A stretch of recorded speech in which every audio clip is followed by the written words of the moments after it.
Okay, everyone, I would like to welcome you to the ARBC, Amite River Basin Drainage and Water Conservation District meeting. It's here at Louisiana State Capitol Building, and today is September 9th, 2025. It's little after 2 at 10 a.m. in committee room number 3. Tony, can you call the roll? All right. Mr. Bailey? Present. Mr. Byrd? Present. Mr. Clark?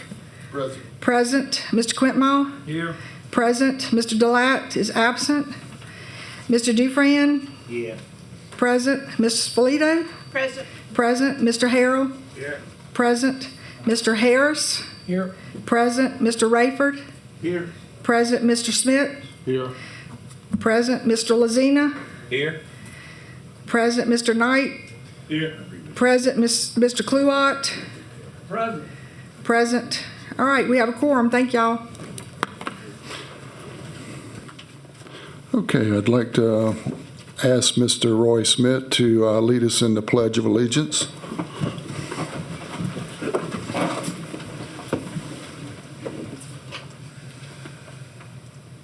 I pledge allegiance to the flag of the United States of America and to the republic for which it stands, one nation, under God, indivisible, with liberty and justice for all.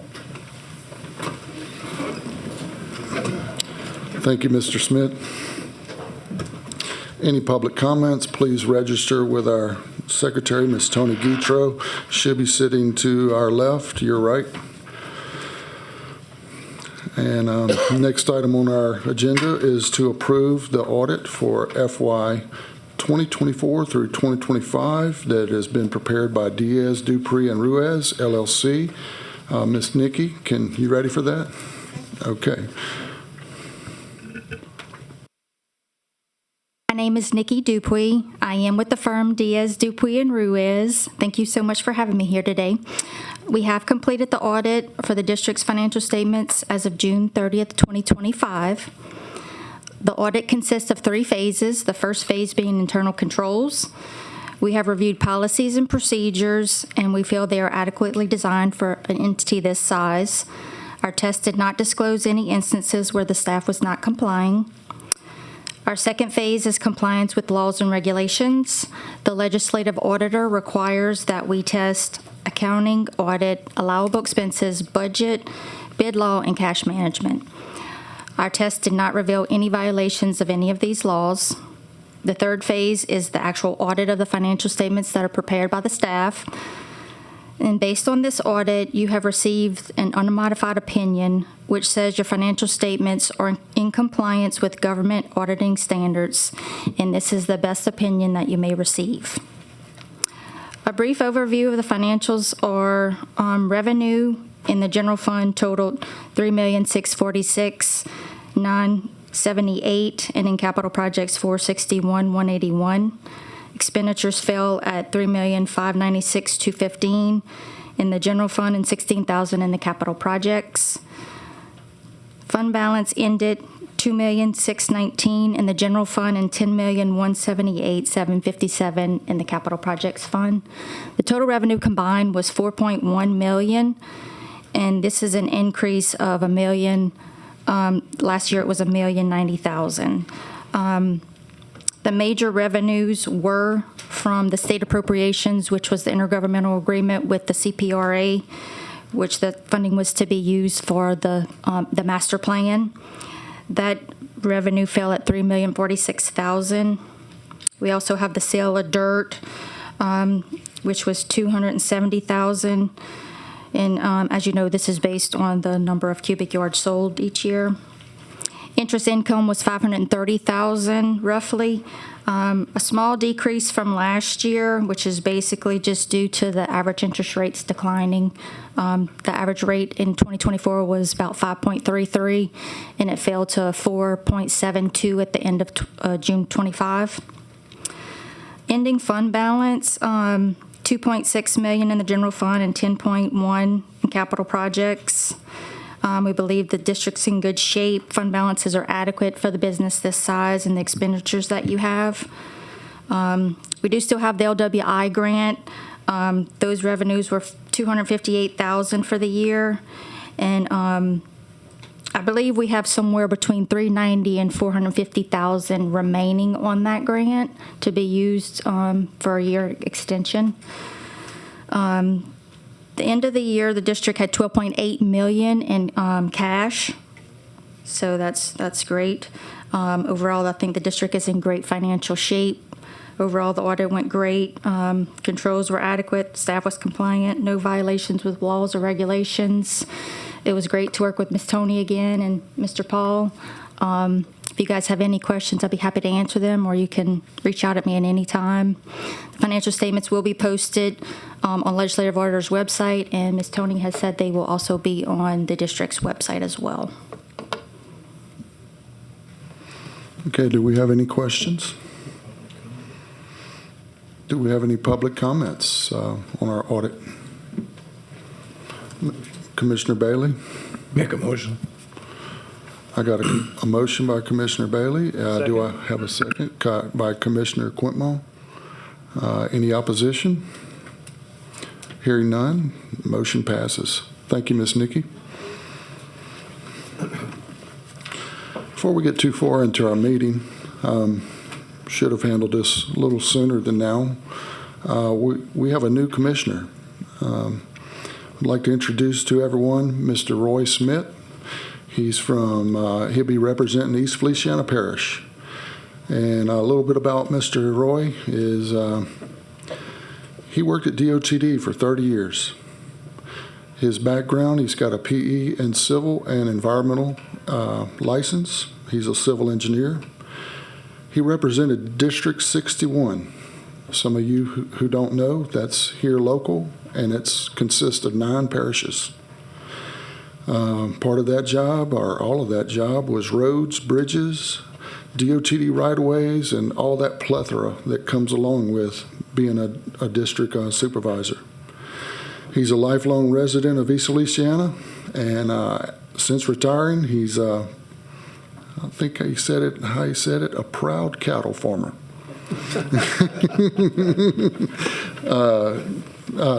So if everybody can recognize Mr. Roy Smith.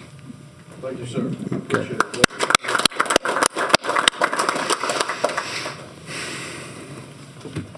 Next on our agenda is approval of our minutes. Commissioners, you've had a chance to review our minutes. And do any comments on our minutes? Any public comments from our regular meeting that was in August 12th, 2025? Motion to accept. I have a motion to accept by Commissioner Quintmall. I'll second.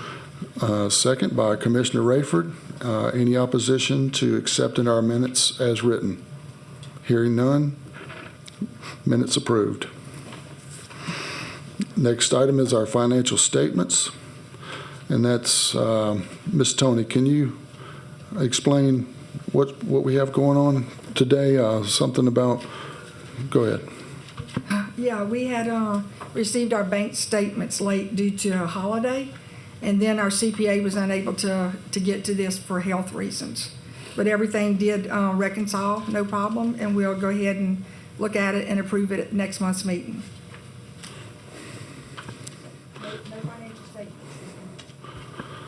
So we have no financial statements this month? We have financial statements, but not in the completeness and finality? Correct. Okay. We'll approve those we'll look at those at our next meeting here in October. Okay. Moving right along, we have our report by the Amite River Basin Commission Executive Director, Mr. Paul Sawyer. Paul? Good morning, Commissioners. Good morning. Good morning. Thank you. Oh, all right. First, I want to report on Upper Amite Restoration Project. That's the capital outlay project that we have funded. Last month, you approved professional services agreements with 2 contractors to begin the due diligence process. That is underway. Executive Council Bankston and I, Larry Bankston and I, will have a meeting tomorrow with one of the with one of the contractors to chart progress, and I think there's a few items we need to problem solve. We'll report on that later. We've asked the environmental consultant to pause momentarily while we work out other parts of the due diligence specific to the title research. We just think that that's a smarter play for the commission so that we don't have the environmental services contractor out in the field doing things or looking at areas that they aren't within the scope of this project. All told, this is all still on track.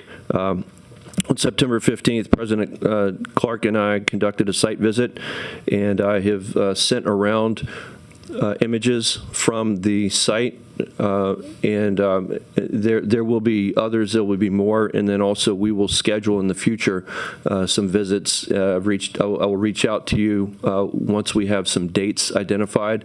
There won't be just one more visit, there will be others, and so we will include you to the extent that you would like to be.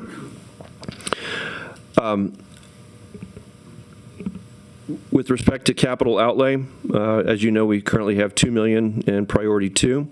At a meeting last week with the Senate Senate Revenue and Fiscal Affairs Chairman Franklin Foyle, he indicated to me that he is working with the Commissioner of Administration to elevate that P2 funding, that capital outlay P2 funding to P1. We are looking at the October State Bond Commission meeting for that to occur. That will make these funds available to us. It's not a slam dunk that it will be October at the October meeting, but it's likely that it will be at the October meeting. There was a similar meeting that we had on August 20th with Commissioner of Administration Barra, his deputy, and also with Facility Planning and Control to cover the same ground to talk about, number one, elevating this current capital outlay from P2 to P1, as well as beginning the groundwork and paperwork to prepare for next legislative session for another round of funding that we would like to demonstrate that should be automatically elevated to P1 because we will demonstrate that we can spend it. We are in the process of preparing next year's application, as I say, to convert that what's now P5. I said P2 earlier. The most substantial part of it is P5, and we want to at least elevate $2 million of that into P1. You may have missed it. Nikki kind of stole my thunder here, but that's okay, Nikki. It was a good audit report. We received a letter last night from the Office of Community Development regarding our Regional Capacity Building Grant, RCBG grant. That's the amount of money that we get to serve as the regional coordinator for Region 9 LWI. They have awarded a 1-year extension of our funding. It was set to expire at the end of this year. They've awarded us a 1-year extension. And we've expended about a little over half of that grant so far. Also, OCD certifies that to date and perhaps conclusively that ARBC has provided all of the required deliverables related to the LWI RCBG process. And so we're on track. We have delivered to them in their letter to us. They expressed interest in how the remaining funds can support our master plan efforts. And they want us to produce a budget for them. I will coordinate with our RCBG coordinator, Garvin Pittman, with the Water Institute, to come up with a proposal that we would share with the commissioners for your review and approval, that we would subsequently submit to OCD. Also, LWI, OCD, through the LWI program, provided us a comprehensive status report of all the projects in our region. Status report of all of the LWI projects in our region. We got this late last night. It's a large report, which I'm glad to share with you, but also I'll distill it to a more comprehensible, legible level for your easy reference. Again, the letter I'll make available to you, the report I'll make available to you. We received these last night. Not enough time to get this to you quickly. But just to remind you, there's approximately $360 million in this region and LWI funding in our region for 24 projects, 4 of which are our major transformational projects that are being handled by 4 of our member commissioner parishes. And we will continue to participate in more and more of the LWI project meetings, mainly because our commission just needs to know the status of these projects. They're within our watershed. We need to know, and also we need to be in a position to help unstick some of these projects. The Comite River Diversion Canal report is included in your minutes. I'll just say substantially nothing has changed. The project is still ongoing, but in terms of substantive changes, there's not anything really new to report versus last month. They're still on track to award the 5 final contracts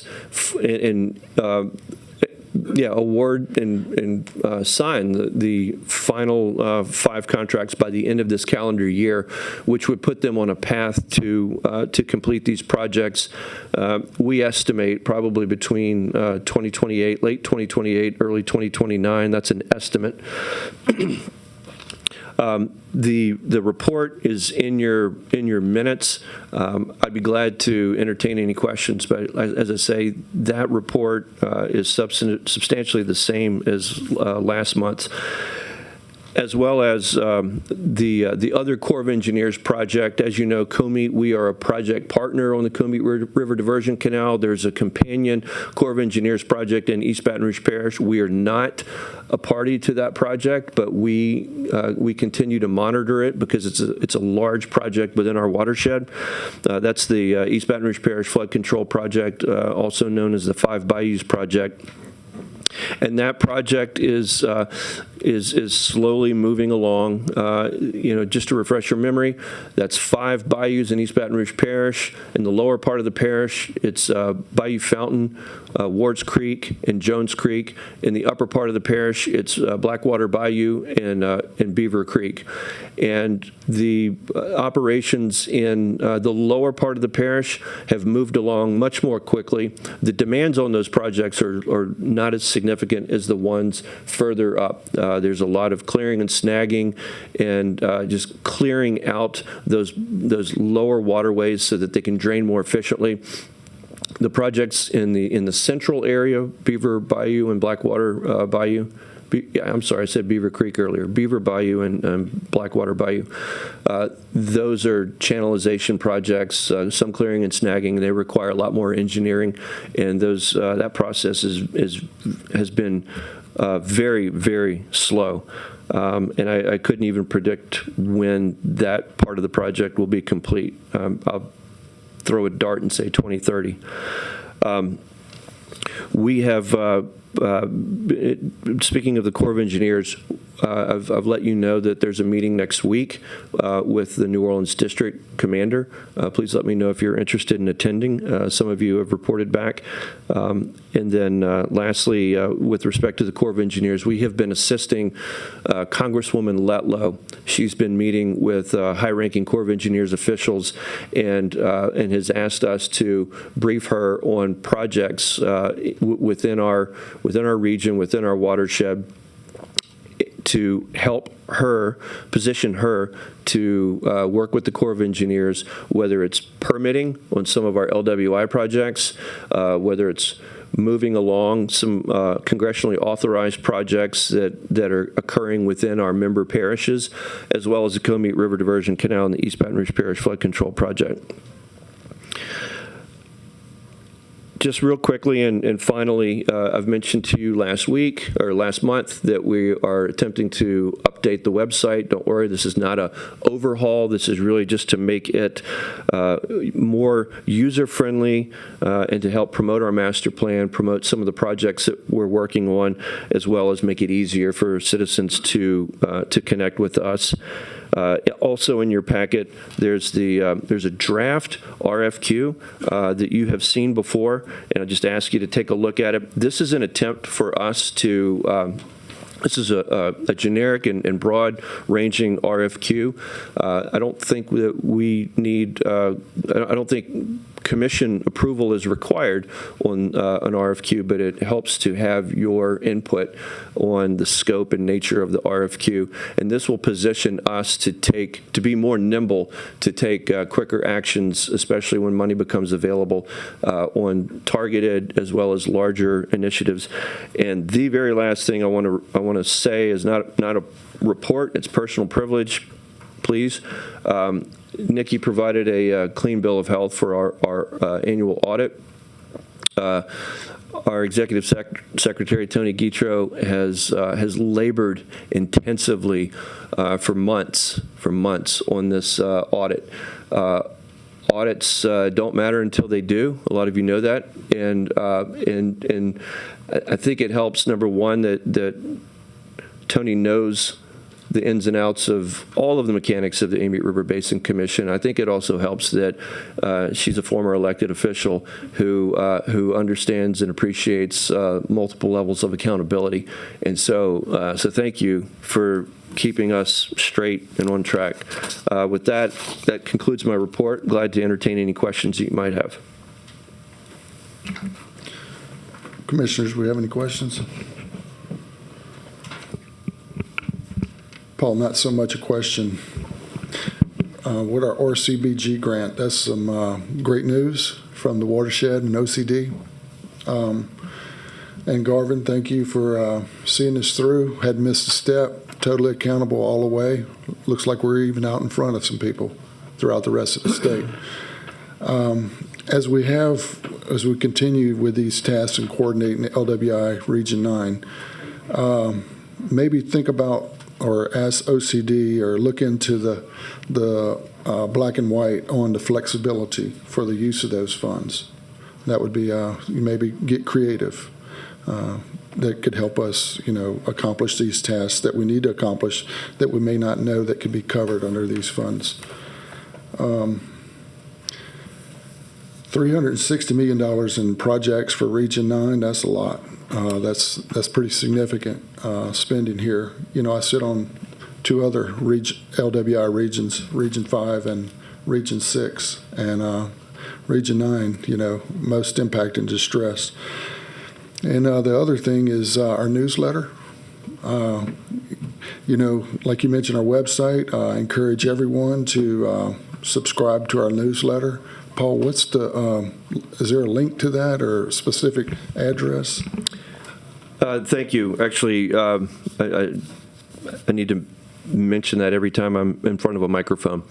Right now, until we can improve the user interface, right now, www.amitebasin.org. There's a button for contact. And if folks will just go to the contact button, that will allow us to include them into the website. It's one of the reasons we want to improve the website. So that's just a click and very easy. Very good. No comments? Thank you, Paul. Appreciate it. Keep up the good work. Okay, moving on our agenda, looking at number 9, and that is a report by our ARBC legal counselor, Mr. Larry Bankston. Larry? Thank you, President Clark. Just a couple of items that I am working with Paul on that he basically just mentioned. One was involving the gravel pit acquisition. We're going through the due diligence items, working with the two different companies that are assisting us with title as well as the actual location of the property in this particular matter. We are meeting, I guess, this week with some telephone calls to do some confirmation of that. The second item, and he briefly mentioned, that was a notice of a request for qualifications. It's a draft. It doesn't, we would like to have any of your input that you have concerning this. It is similar to a RFQ that we did many years ago as it relates to engineering services as well as acquisition services. The purpose of doing this now and having this with the ability to call upon an engineering firm that has been designated or chosen by the board would ensure that our qualifications and our potential reimbursement in the event that we had any federal funds involved in that acquisition, that the RFQ process would have been required. And that way, the anticipation is that this RFQ would select companies or individuals to assist us in the future. It would have a time frame of up to 2 years. We would not necessarily pull the trigger to call upon those services until we identified a specific project or whatever, but it would allow that step would already be made and that we could, as Paul referred to, move nimbly to respond. So if you have any comments or thoughts about the RFQ, please reach out to myself or to Paul. But that is something that we need to have in place in order for us to potentially receive any federal fund reimbursement. So those are the two main items that we have been working on. If there's any questions by any of the board members. Commissioner Quintmore, hold on. There we go. So are we going to discuss that on item number 11 under new business? Yes, sir. Okay, I'll just wait till then. Thank you. Okay. Commissioner Kluwat. He answered my question. Okay. Thank you. All right. Same question. Any other comments, Pete? Any public comments? Okay. Thank you, Mr. Bankston. Okay, moving right along our agenda. Under old business, we have our ARBC contractor from the Water Institute, his report, and this is for Louisiana Watershed Initiative, Region 9, Mr. Garvin Pittman. Garvin. Hello, Commissioners. This past month was a very, very light month for us, for me, and for us. I've been trying to be very frugal until we figured out what we can do with the existing funds that we have to implement the master plan. The only things that I did in the past month were review and send for approval a Dewberry invoice. It is not their last one. They should have one small invoice remaining just to clear up some expenses around printing components for the master plan and the meetings. I sent for Mr. Sawyer's approval, an invoice that to be submitted to CPRA, and worked with the Office of Community Development because they wanted to change the way that ARBC was seeking reimbursement for overhead expenses. As of yesterday, actually yesterday late afternoon, that was completely cleared up, and they may or may not, we don't know, want us to go back and change previous invoices, but there's not really there's not much of a dollar value change there. It's just the way it's being shown in accounting. It's an accounting issue. Coming up very soon, we'll have another quarterly report and another request for payment to OCD. And as I mentioned, that one last Dewberry invoice, which would then be submitted to CPRA. There's been mention already a couple times today about contract balances. I did that this morning on my own. On the CPRA contract, there's approximately $788,000 remaining. you would have to talk to Mr. Lazina about what that could be used for. On the Regional Capacity Building Grant, there's approximately $390,000 available. On the Water Institute contract, there's $93,000 available. And on the Dewberry contract, there's $188,000 available. Neither the Water Institute nor the Dewberry contracts have specific end dates, but they can be ended at your discretion at any time. And be happy to take any questions. Any questions? All right, Garvin, can you provide us a summary, like a little table of those individual grants and the balances and stuff like that, and kind of a description of what the intended purpose for? We'll kind of get a holistic view of that. I can do that, yes. Okay, thank you very much. All right, here are no comments. Thank you very much, Garvin. All right.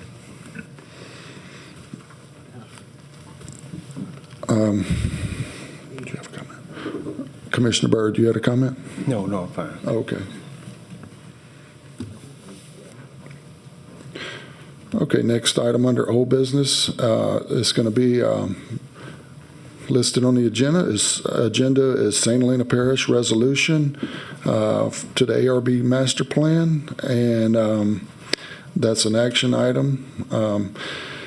Essentially, as St. Helena Parish passed a resolution about the project that was scoped for the upper Amite River doing retention, which concern is, taking of people's land. And they passed a resolution to oppose that project, and we're here today to recognize that as part of our master plan. And do I have a motion? Second. So I have a motion by Commissioner Byrd, and I have a second by Commissioner Harrell. Any opposition here? Okay, motion passes. All right, our next item is Comite River Diversion Project status. Paul, did you have any more you wanted to add to that? No, Commissioner. No, Mr. President. Unless Mr. Marina wanted to add anything, but again, substantially, it's the same report as last month. Okay, thank you. And I've got nothing to add. Okay.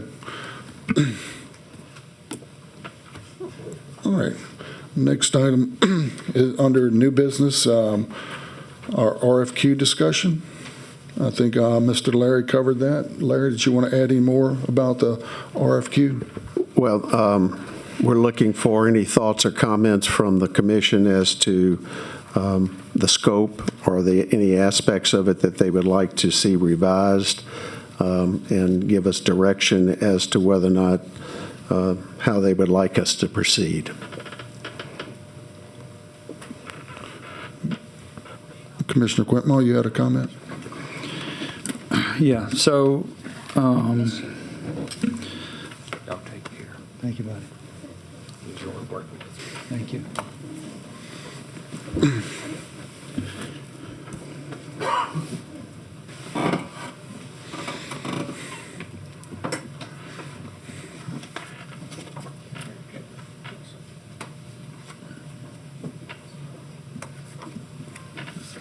okay. So, under the payment options, so I prefer to remove lump sum and have it task order driven. I don't necessarily like lump sums. We don't use them in Ascension. So I know there is some language in here that allows some flexibility on choosing the payment type, but I don't even like having lump sum in there. That's just my personal opinion. We don't do lump sum. We do a task driven. And a payment associated as such. Other than that, we have several different type of services in this RFQ. So you have surveying, you have environmental, you have real estate. So I'm a little confused on applicants applying for this RFQ, are we applying for a company to handle all these services and this be their subs? Or are we getting a list of all survey firms, all real estate firms, all engineers, all environmentals, and just having this one Globo list? So normally, how we would handle that is we would say, okay, we're going out for survey services, and we attach a dollar amount to that, and I'll just say $100,000. So within that year, we anticipate to spend $100,000 on land surveying. We anticipate to spend $250,000 on environmental, and we go on RFQ for environmental, and we have all of our list of environmentals. All of a list. For engineering, we do $1 million. We'd like to have, we have like 14, 16 firms that we choose from that have applied for that RFQ and been adopted within that RFQ. And we have that. If we go over, we need an amendment in order to amend the budget. So it gets us on track on what we're going to spend for these specific services, as well as budgeting for these specific services. So I just kind of wanted a little more insight on the RFQ as it pertains to different services and how we approach that, and then the budget associated with each. And how, so I'm not sure if it's written to this to provide flexibility, or if that's on purpose, or we need to be a little more specific in the services that we're requesting. That would be my 3 items. Okay. Okay. You good, Clint? Okay. Yep. Mr. Bankson? So you hit the nail on the head about the purpose of this was flexibility, to allow you to potentially do a lump sum on a project that may be coming up, or to do specific task-driven task payments. In the past, it provided the flexibility if someone wanted to provide simply the land surveying aspect of it, that they could submit on that particular thing. We do not have any specific need at this particular moment that I can see in reference to all of these services.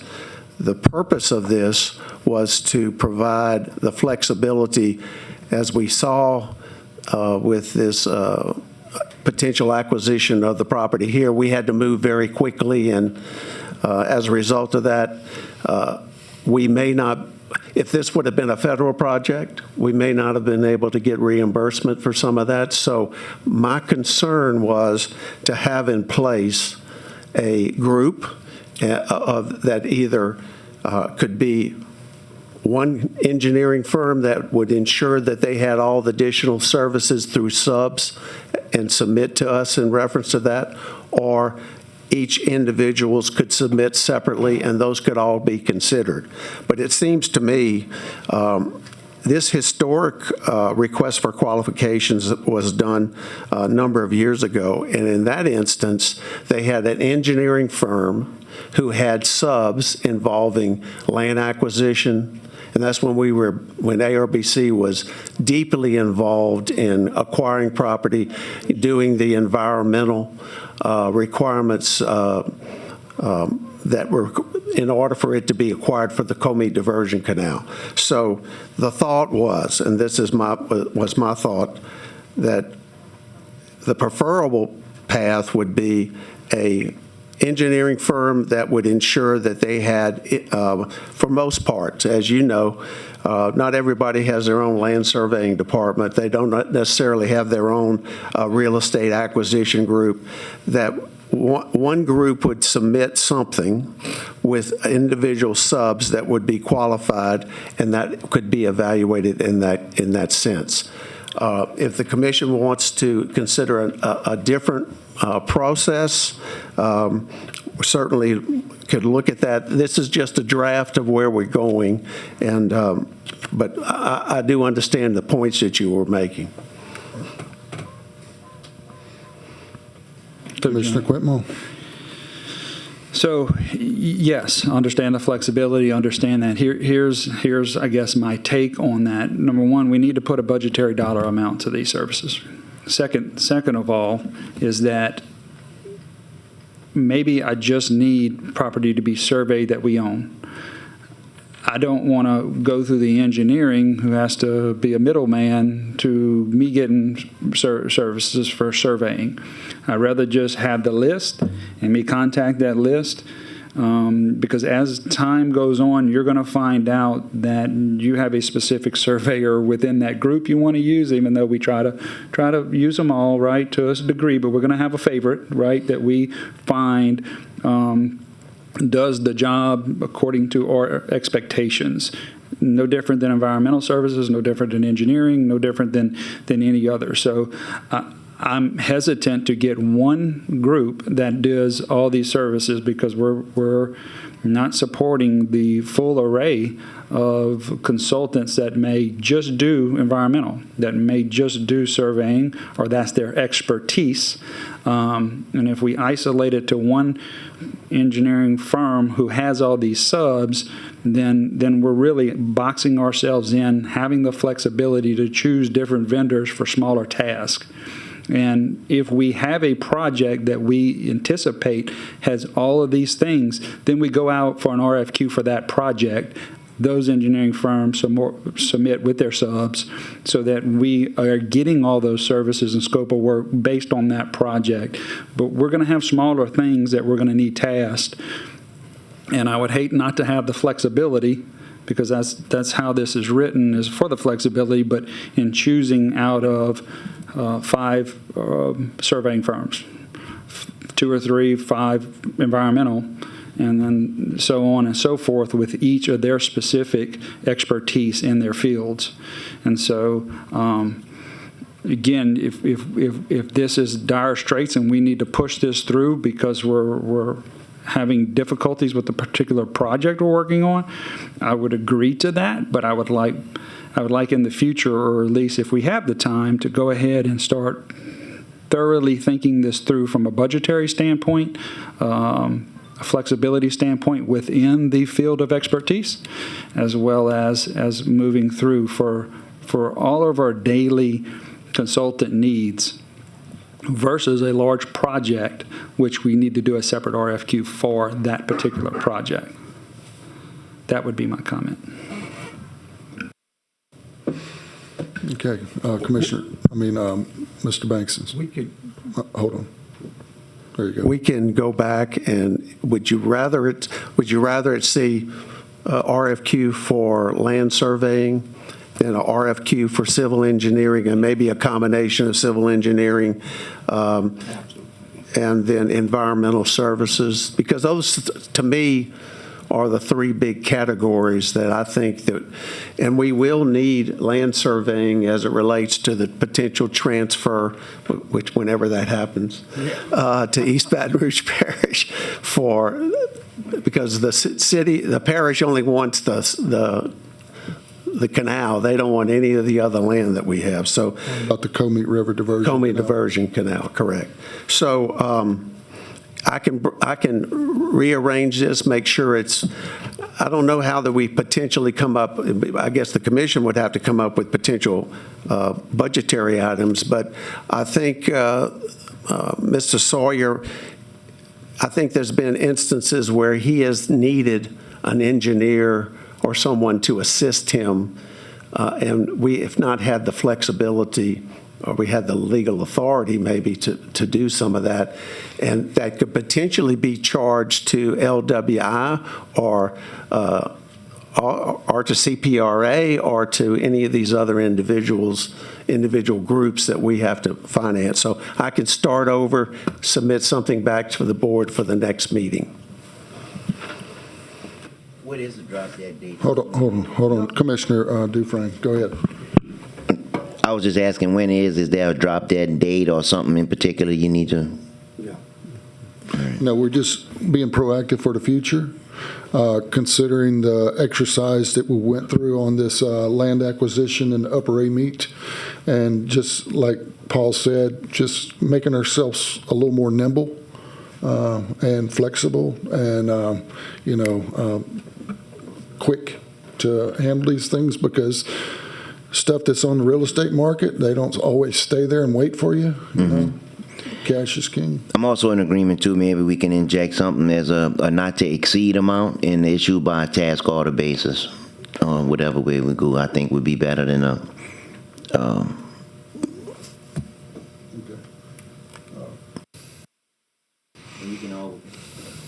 Okay, Commissioner, hold on.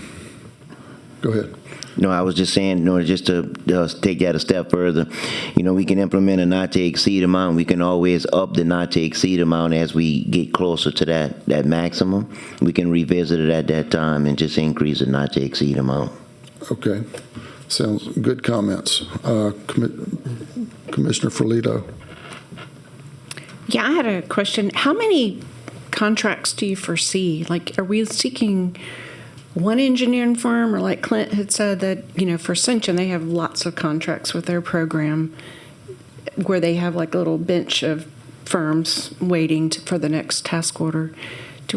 Are we seeking to do one firm for these categories and then just have them as needed? Larry?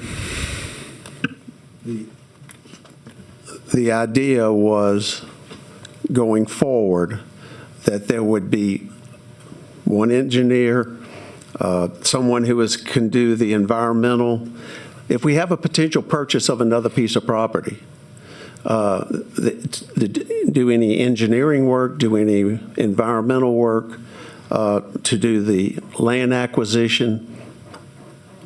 That would be the idea, but we have no specific item that's out there. So to be ready to move, in this agreement right now, or this RFQ, it has a 2-year term. In other words, and if we make it task order driven, we may never have something happen during that period of time, but we have people ready to move quickly, and that was the whole thought of this process. Okay, Commissioner Quintmall. Yeah, so just so that know how we have it set up. So we have an ADAPT program that handles that. They are our main consultant who has subs. So we can use our ADAPT program that has a budget at any given time. Then we have list of scope of services for surveying, environmental, engineering. We can assess those lists for smaller tasks. Then, if we have a project, we go out an RFQ for that project, and consultants submit their teams for those projects. So it's those 3 avenues that we have. Creates a lot of flexibility for us. They're all budgeted, so we don't get out of whack with our budgets. And we can always amend them, as Pete said. So that gives us some flexibility. It takes a little time to get it all set up, but once it's in place, it provides a great bit of flexibility and staying within budget and not exceeding and having to come to the board for any extensions or amounts to be increased or not to exceed. So it takes a little time, but if you want that ultimate ability for flexibility, that's the 3 avenues that we use in Ascension. So. Commissioner Rayford, did you have a comment? Yeah, I just would like to state that I'm like a task order. I just think that it's the way to go. But more importantly is that I understand having one group that you can just deal with, but, you're talking about budget, you're talking about markups, and, you're looking at a lot of costs, additional costs of some of these services that we don't really need. If you have a separate source out there and you can pick where we need to go, I think that would be the best approach, and I would support that idea. Thank you for that. Commissioner Kluwat? Yeah, I totally agree with the discussion right now, the task order driven. But I mean, based on our master plan and what we're looking at and funding, working with the director, that he would be the one to, kind of move forward and within the board, everybody look at what we want to put in a budget for next year, for the year after, on certain things. I do agree with land acquisition being separate, not turning any project totally over to an engineering firm. Okay, I believe one of the failures in a lot of areas in projects is land acquisition. Okay, so we definitely want to key in on that. So I think under the direction of Mr. Sawyer and your executive committee and the board, we'll look at budget, but I do agree with what President Quintmore was saying about separate it out. And Larry, you basically answered it just the same way. But I got a quick question. How many firms do you think you're planning on qualifying, and how are you planning on qualifying them? Well, as you represent PLD. PLD has pre-approved contractors. That is correct. Such as CPRA. I think that's the nature of this intent here. I'm 100% in agreement with going forward with this. Yeah, and, just being flexible, nimble, as we progress and towards implementation of, pie in the sky. And I agree with being flexible based on the fact that as everybody beats up every governmental entity on the state and the federal levels, sometimes you have more money coming in that you didn't expect. So you can move forward with something and you can get the phases going through. But the preliminary is the hard part. So I agree with going forward with trying to do this. All right, so the good thing about this is it's a draft. It's a starting point. And the other part is our board. Our board is made up of leaders who represent parishes on a local level, who have done things on a regular, everyday basis from concept to completion. We also have our state agencies here represented. So the idea that Paul sought after was to put something out here as a starting point and present it to our board for just a healthy discussion just like this. And it's just a start. So we're going to make sure that whatever we come up with is going to be based on everyone's input that we're all satisfied with. Comment, Commissioner Dufresne? Yeah, just Go hold on. No, just one more comment, just to reiterate what I said earlier. We certainly don't want to just limit ourselves to a big national firm. We don't want to overlook the local, smaller engineering firms that can take us to where we need to be, in my opinion, quicker than some of these national organizations. And I'm going to use myself as an example. Our Connect Levee project and the firms that we use in these small local firms right now have made them done extraordinary work and jump leaps and bounds quicker than moving this project along. So we want to make sure we can have the ability also to use some of these smaller local firms and not limit us to some of these just large national firms. Commissioner Bailey? I just wanted to, reiterate what Mr. Clampmore said. When you have a larger firm with a lot of subs, the cost is out the roof, as opposed to having individual tasks assigned to smaller firms. So I agree with everything everybody's saying here, and I think we ought to move forward in that direction. And because there's no drop-dead date, all of what Mr. Clampmore said is ideal, I think, in the direction we need to go in. And as a result of that, maybe our attorney can get with Mr. Clampmore and trying to get some ideas and trying to move forward and putting together RFQs for specific tasks or services tied to specific firms as opposed to one huge company with a bunch of subs. Thank you. Yeah, and the thing about a big company is with a bunch of subs, there's a lot of disconnect. Yes. Disconnect translates into time and error. Commissioner Quintmore. Yeah, last comment. So I appreciate Mr. Bailey. I would like this to go through Paul. Paul, I think you need to get some feedback from each of the parishes and how they do them specifically within, how many they have for surveying, how many they have for engineering, how many for environmental, so we can come up with a specific number of what we're looking to get. Look, if we want 5 and only 4 submit, then we end up with 4, right? So, but at least we can have that specific. So I'd like all this to go through Paul, and Paul to reach out to the particular parishes and see what each is doing, and we can model this thing after best practices. But thank you, Mr. Bailey. Okay, thank you. Any more comments? Paul, did you have a comment? No, sir. Okay. Okay, good, healthy discussion. We'll revisit this. No decisions are being made at this point, but the decision is to move forward with trying to get RFQs out where we can be better positioned for the future. Okay, referring back to our agenda, under new business, we want to discuss our ARBC meeting dates for November and December. Miss Tony, you want to cover this for us? Sure. Pull your mic down. All right, our November meeting is following on a holiday, Veterans Day, so we're going to need to either change it or we're going to not have a meeting in November. But we also have that whole last week. If we do decide to change it, the whole last week is usually taken up with Thanksgiving, 27th to 28th.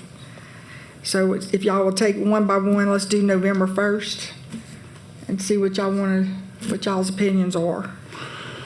You asking us to make this decision today? Okay. Because I have to schedule it. Commissioner Dufresne. I would suggest maybe combine the November, December meeting into one meeting.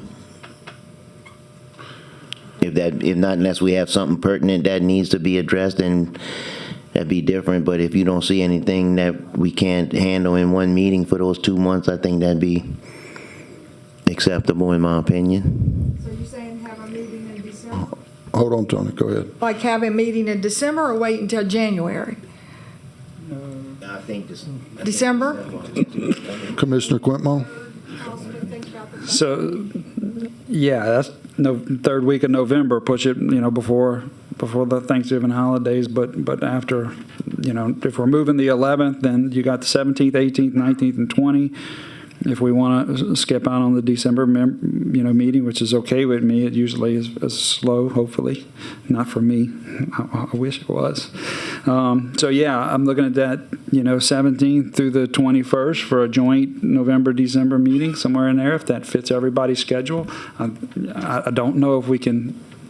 We got to get a quorum, so we got to make sure everybody is checking their calendars. That would work. If it works with y'all, pick a date in the third week of November. Y'all discuss that? How about we, Tony, you query us and we could respond back, allow us the time to look at our calendars, look at our schedules. Okay. And not so like on the spot right now. So maybe you could offer a few different dates maybe and then see what the majority. Okay. Paul? I was just going to say. Hold on, go ahead. I was just going to say, for the record, we currently do have scheduled December 9th as a standing ARBC meeting. That should be on everybody's calendar, so we could just make that. You can't. Okay, we'll follow up and propose suggested dates. Okay. Commissioner Ferlito. No, I was just going to say the same Okay. thing. All December right. 9th was on the calendar. Okay. We'll follow up. Unless y'all want to do it without me.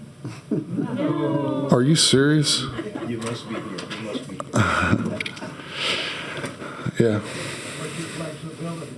I'll be getting back on the 7th, and that's not giving me enough time the week before when I'm going to prepare everything that we need to do. Okay. We can definitely do that third week in November instead of a December one, or the third week in December. Let's follow up. Let us look at our calendars. Yeah, I'm just saying, I don't maybe have we my could pick a calendar right week. in front of me. I don't think Jack does. So I'm I'm joking. I was just checking you. I was just checking you. You hadn't said much. All right. No. If that's okay, Tony, can we do that? All right. We'll do it quickly. All right. Moving right along. Did we have any public comments? We've covered a lot of ground. Any public comments? We encourage the public to comment on any and everything we're doing. We try to be as transparent as possible. We want to represent everybody, all our local people, regional level, working together. That said, I'll entertain a motion to adjourn. Motion by Commissioner Dufresne, second by Commissioner Bailey. Thank you all for coming out. This concludes our ARBC meeting on September 9th here at the Louisiana State Capitol.